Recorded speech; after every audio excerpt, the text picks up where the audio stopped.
Wow, hello, hi, welcome to a new video. I haven't done one of these in like over a year and I think I'm due for it. I'm sorry, I've been slacking. I have not been in my YouTube game until this recent year, so let's get to this. This is the sketch with me video where I talk about the hottest movies, books, music that I've been into lately that I think maybe you might like. I mean, I think I have good taste. It's all about whether you have good taste and think my taste is good, so anyways. So first off, we'll go off with the music segment. I adore music. I listen to music all the time when I work. Lately I have been listening to this small indie artist, I guess. She's very jazzy. I like it. She's May Simone's, and she's coming out with I think an EP or an album, I don't remember which, called Animaru or something of the sort, or is that the song? I don't remember. Very chill. They have a violinist in their band and it goes hard. I saw her live for the first time like 2 years ago and I discovered her then and I was like, okay, I'm gonna follow this girl. And wonderful.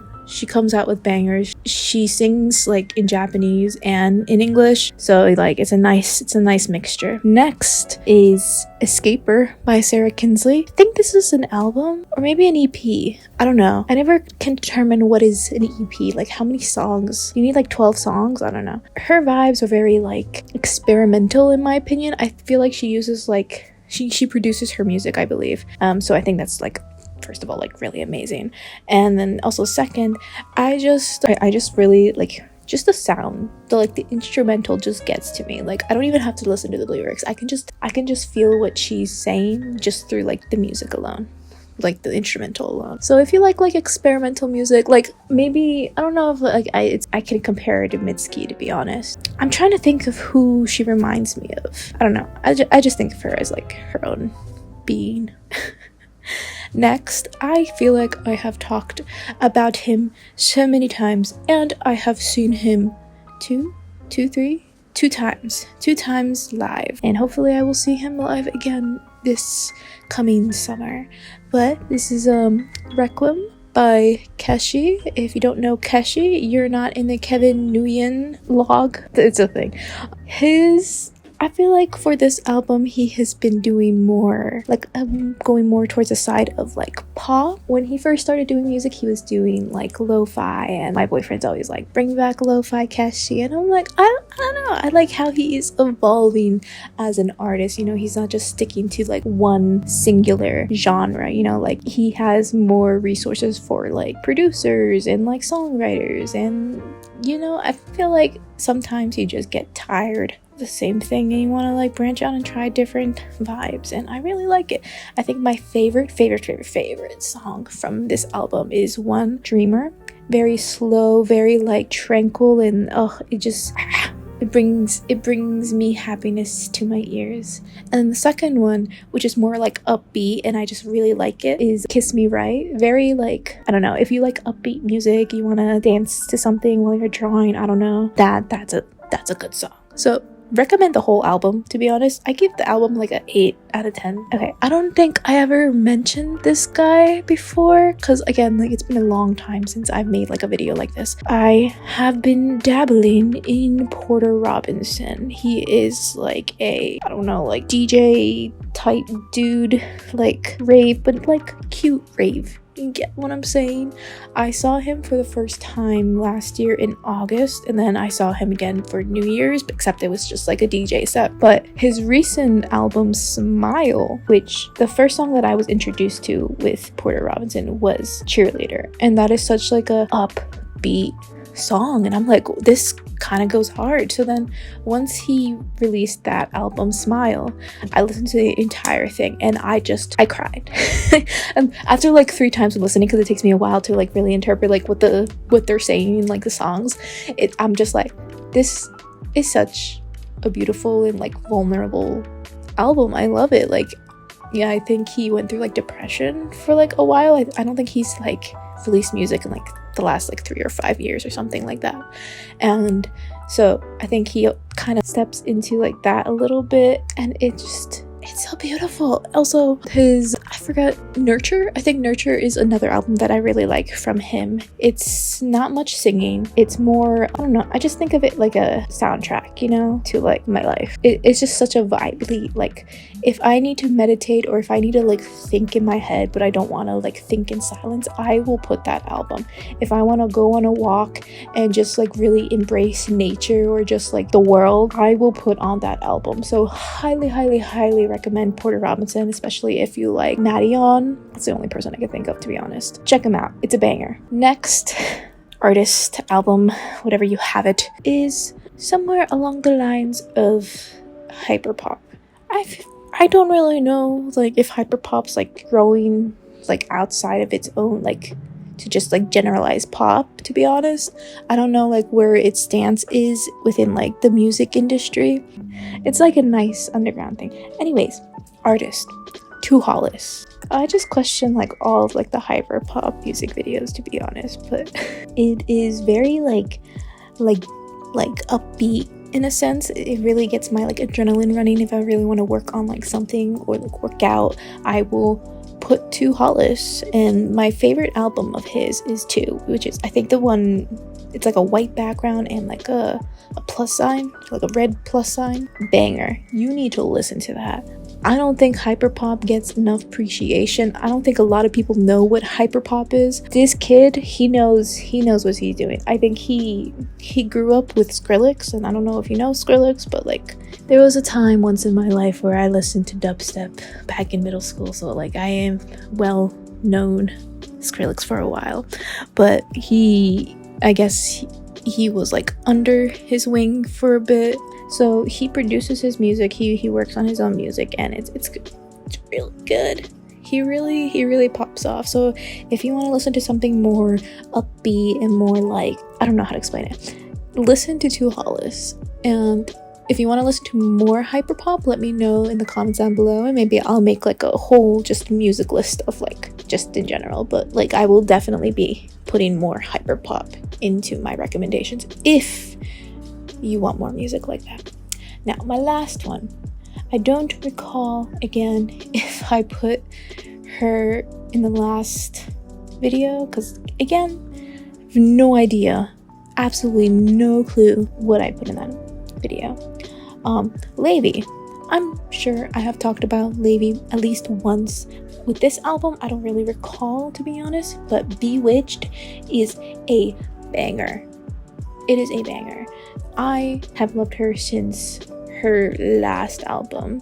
I forgot what the album was called, but with this album, like it just hits home. It's so beautiful. She really like is so vulnerable with her lyrics, and it's just so like, I don't know, I think every time she came out with a single for this album, it always hit me in the right place, because I was always going through something, or like I met someone and I was just like, oh my god, this is how I feel so in love, and I'm just anyways, yeah.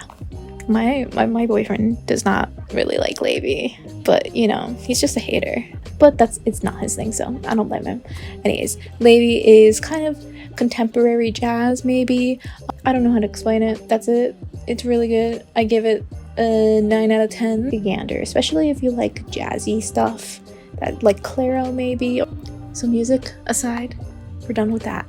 Next, movies and TV shows. Now, this TV show I started in the beginning of the year, I believe, and I saw it on Netflix and I was like, oh, what is this? Why Hilary Duff is in this? Like, I haven't seen Hilary Duff in a show in like, well, I tried watching How I Met Your Mother or How I Met Your Father or whatever. Show sucks, respectfully, in my opinion.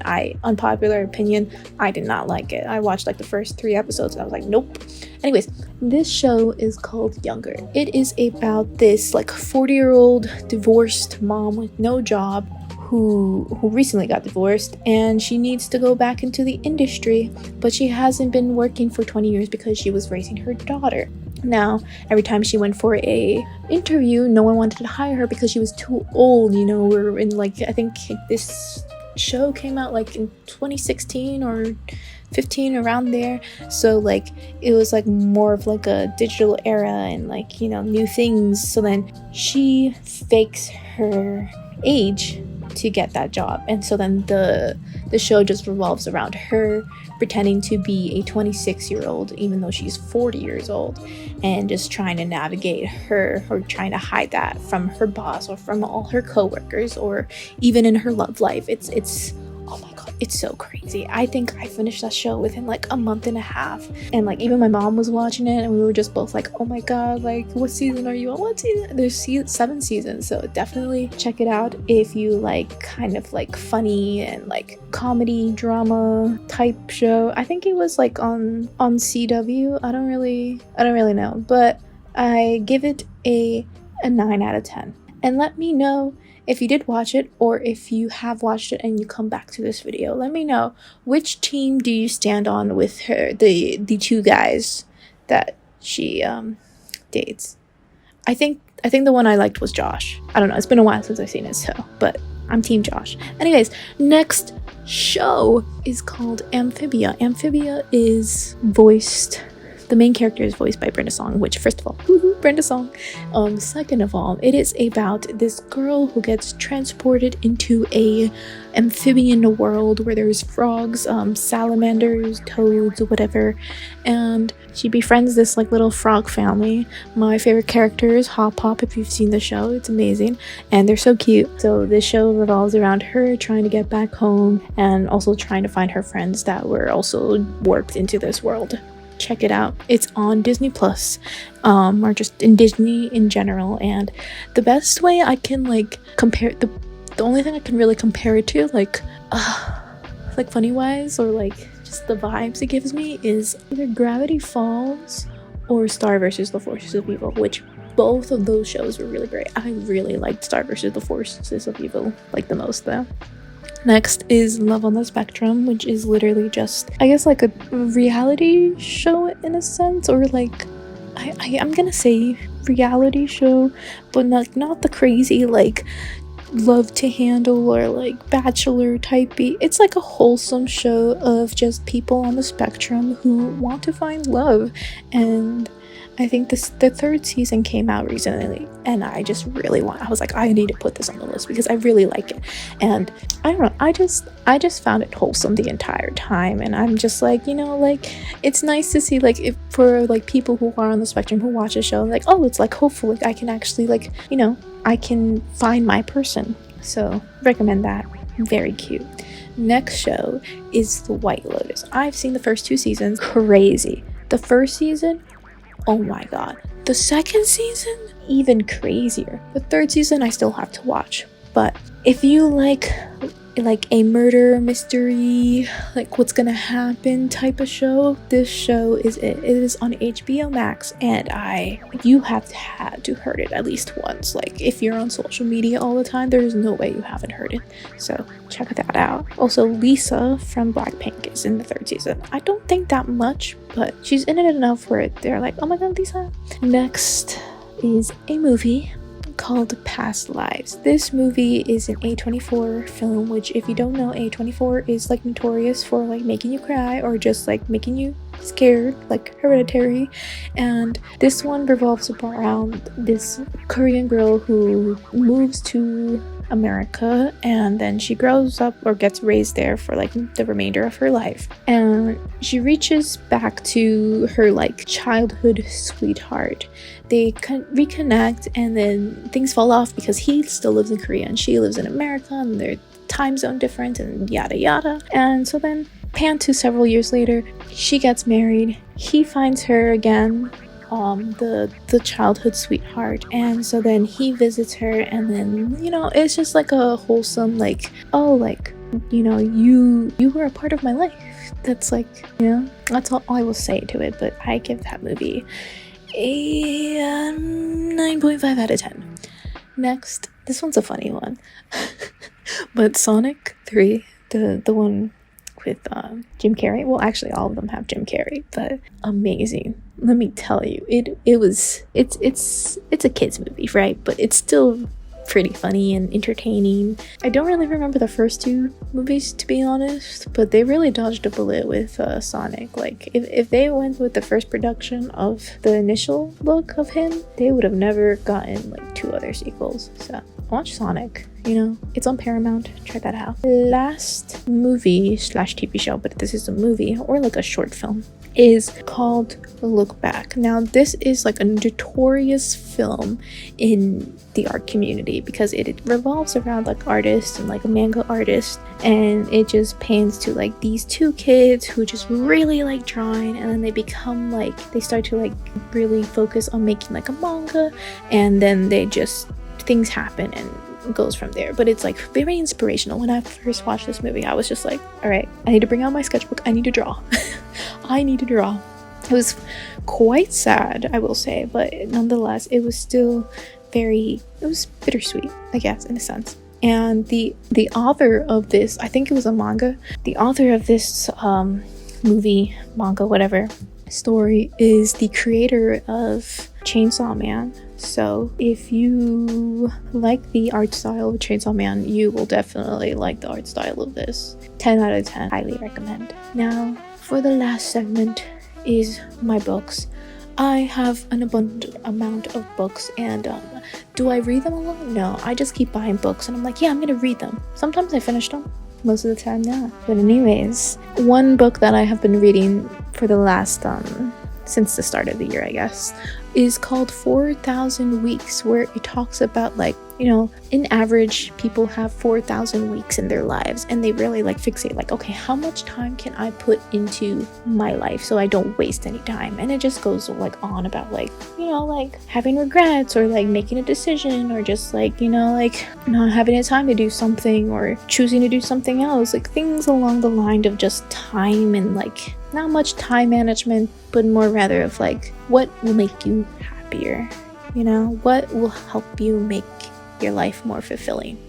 I still had to finish that book, but I think there was parts in that time where I was reading that book where I was going through something personally, and I would read this book and it would be so reassuring for me. I'm like, yeah, you're right, I don't have to like, you know, I don't need this one path in my life. I can be happy in like different paths in my life, or like the first initial thing can usually be the thing that you'll enjoy. You know, you don't want to like have doubts, or you know, it's inevitable you will have doubts, but something along the lines of that. And I really recommend it for some people who, you know, are very fixated on like time management, and you know, I gotta get everything done by today, or else I'm a failure, or like I need to get married by this or have kids by this time, like blah blah blah. Recommend that book. The second book that I recommend is The Creative Act, which is by Rick Rubin, who is, I don't know what he does. I don't know if he's a music producer or he just like helps navigate artists like how to make their album like successful. I don't know. I think he worked with, I remember it.